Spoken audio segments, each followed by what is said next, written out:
Which knockoff game is better than the original? Let's start off with Stumble Guys. It's so easy to get into a match, okay? You can click the game and launch it and you'll be in a match in less than a minute. Meanwhile, Fall Guys has to go with all the loading and all the shading. I just want a game where I can just compete against 7-year-olds and not have to worry about fighting every single TTV out there, trying to make an esports out of everything, you know? I just want to have some fun, man. And you know, when I'm looking for this short hit of dopamine that I just want it instantly, Stumble Guys is definitely better than Fall Guys. So I'm just gonna put it in better than original. So next up, we have Creative Destruction, which is the very obvious copy-paste, and they're trying to capitalize on the fact that you can have shooting and building and a battle royale setting, and maybe you'll get some money out of it. But then again, the game's already shut down, so that just says a lot about how hard it is to compete against the #1 top dog, Mr. Fortnite. They did have an interesting feature where at the start of the match, you would have like a little fashion show showing off everyone's skins, kind of like peacocking when you really want to show off how much money you spent in the video game, especially how much money you spend in a Fortnite copy. And you know, just being real here with you, the only reason you would ever play Creative Destruction is because you want to be able to win, but you're not good at Fortnite, so you want to play pretend Fortnite, or your setup just doesn't have the ability to play Fortnite, which I also find kind of surprising because Fortnite can, you know, literally run on a toaster at this point. So next up, we got the Minecraft copy named Mineclone, and honestly, the name says it itself. It is the most obvious attempt at a copy-paste of a Minecraft game, and it honestly just looks so soulless, so empty. It's like you want to play Minecraft, but you don't want to play Minecraft. You want to play literally something that's kind of like Minecraft, but you kind of like the idea of torturing yourself, and you want to play the game in a much more dumbed down and watered version.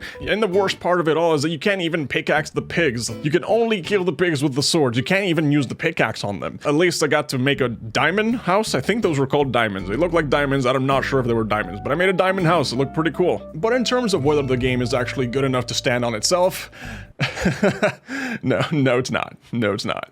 Alright, so continuing the little trend of Minecrafting, we have Block Warriors. Now, Block Warriors is basically GTA 5, but in Minecraft form, but it's also just nowhere near as good as any of them combined. It is just a very bad copy-paste, and I actually paid $1 to play this game. You can kind of tell that Block Warriors was just made to be a quick little cash grab, because the dialogue is just full of typos. I couldn't even get into the car in the first place. I kind of just wander around for like 20 minutes not knowing what to do before I eventually just gave up, to be honest. I did get into a little fight, but that's like the only thing, that's like the only selling point that the game has, and it doesn't even do a good job at that either, you know? It's not even a bad copy at this point, it's just a game that's just intentionally bad, I think. Alright, so the next one we got is Paladins, and for Paladins, just imagine it was Overwatch, but just better. With the amount of characters that it has and how smooth the gameplay feels, and just overall how fun and casual the game feels for me, I feel like I can actually have fun in Paladins. Meanwhile, if I'm playing Overwatch, all I feel like is I'm sweating and I'm just disappointing my teammates 24/7. You know, I just cannot have fun in Overwatch. But if you actually have played Paladins, I think you'll be more inclined to prefer Paladins over the latter. But this is very important. Paladins might be a copy of Overwatch, but Overwatch is actually a copy of Team Fortress 2. Team Fortress 2 is the OG. And okay, you know what? Paladins might be better than Overwatch, but if we were comparing it against Team Fortress 2, that there's just no chance, right? Team Fortress 2 just dominates both Overwatch and Paladins. That's just the way it is, you know? I don't make the rules. It's just the way it is, man. The next one is Splitgate, and if you don't know what Splitgate is, just imagine Halo, but with Portal. You guys know with Portal, right? So just basically imagine you took every single good thing about Halo, but then you just added portals and multiplayer, team deathmatch, and all those game modes. That just makes it a lot of fun. Of course, you don't have a story mode, and the gladiators look like sportsmen in armor or something. I don't know, it just looks funny. But overall, even though the game's kind of dead at this moment because the devs are working on Splitgate 2 or Splitgate Expanded or something like that, the game is still pretty fun. The game is still pretty fun, and most of the Halo enjoyers tend to like Splitgate unless they're Halo purists, and if you're a Halo purist, alright, you're not allowed to have fun playing other games, I guess, so that sucks for you. But I personally say that Splitgate is actually good. I've played it a lot. I guess the fact that it's free to play also makes it nicer.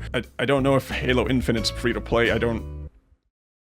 Alright, a couple of quick ones. Dauntless, when it was first released, it was just a really bad Monster Hunter copy. It just looked like Monster Hunter with the battle pass and just like okay mechanics. The harvesting and the leveling up and the pay to get extra resources kind of just took away the magic of having to grind for all the things that you want in the game, but they've actually been updating the game over the long run, and I saw that they added like a skill tree. It actually feels like a decent individual game that's worthy of being played by itself. It doesn't seem like, oh lol, bad copy of Monster Hunter. It feels like it's a copy of Monster Hunter, but it's still kind of good. You know, it still gets the job done. But I also heard that there's a game called Wild Hearts, which is also kind of like Monster Hunter. I haven't checked it out, and I hear it's better than Monster Hunter. So if that's the case, it's definitely better than Dauntless. Should I have included it in this video? Yes. Was I gonna pay 40 bucks to get the game? Probably not. Probably not. If you've ever played a Mario Kart game, you know how fun Mario Kart can be. So if you like Mario Kart, you might like Kart Rider Drift. It's kind of like Mario Kart, but the power-ups and stuff are so basic, it more so reminds me of Diddy Kong Racing, to be honest. There's honestly not much to say because it's a racing game. Most racing games kind of just feel the same, but it's a game that does have a lot of potential. You know, it's a game that, even though it's still kind of bare bones and basic, it does have the potential to be something amazing. It has the potential to be fun, and it would be a lot more fun if I could actually find games and actually play it. But the problem is that every time I go into the game and try to queue up for a match, it just automatically kicks me out. I've been trying to find a solution for this, and the only thing that works for me is playing the game through a VPN. But then why would I have to do that just to be able to play the game? That's weird. It's sort of between that line of okay by itself and bad copy. I don't want to say it's a bad copy because it's a fun game. It's actually okay by itself and it has the potential to be better than the original, but so far we'll just leave it at okay by itself.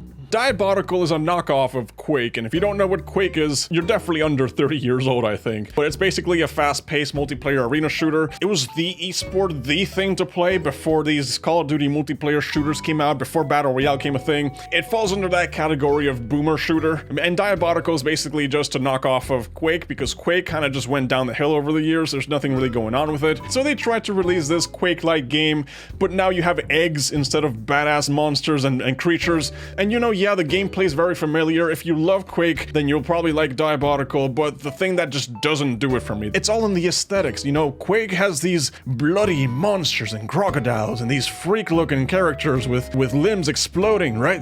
That's awesome. But when you play Diabolical, you're egg.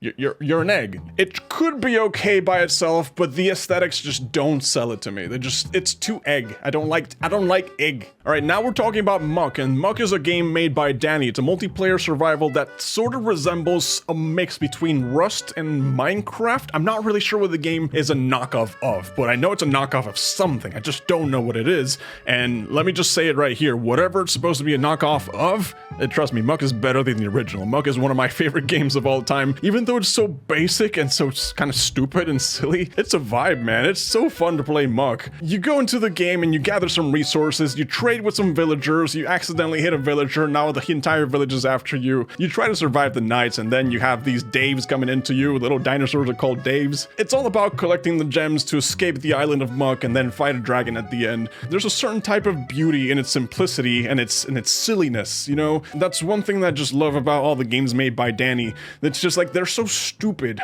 They're funny, they're enjoyable, they're fun. It doesn't matter if it's just a really bad copy of a game, it's so bad that it's actually better. It's so bad that it's actually good, and that's why I love Muck. Even though it's a knockoff of whatever Rust Minecraft copy it's supposed to be inspired from, I don't care, it's better. That's just the way it is, it's better. Okay, now let's talk about Rocket Soccer Derby. You guys know what Rocket League is, right? You know how fun and engaging and like amazing Rocket League is, okay? But when I saw Rocket Soccer Derby, I was like, damn, this game is such a bad knockoff. It is so terrible. I could be in the top 50 players in the world in this game just because of how bad it is.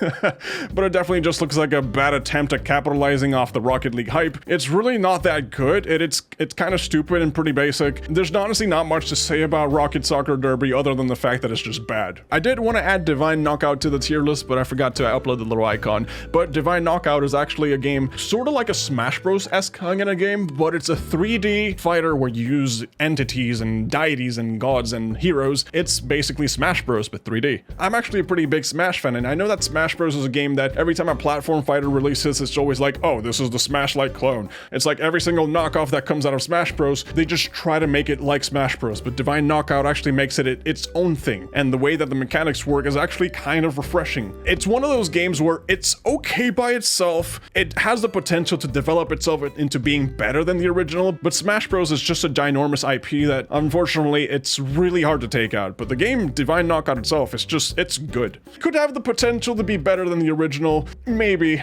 but just to be safe, we'll put it in the okay by itself spot for now. And that's basically the whole tier list. If you disagree, let me know in the comments, and yeah, hope you guys enjoyed. I'll catch you guys on the next one.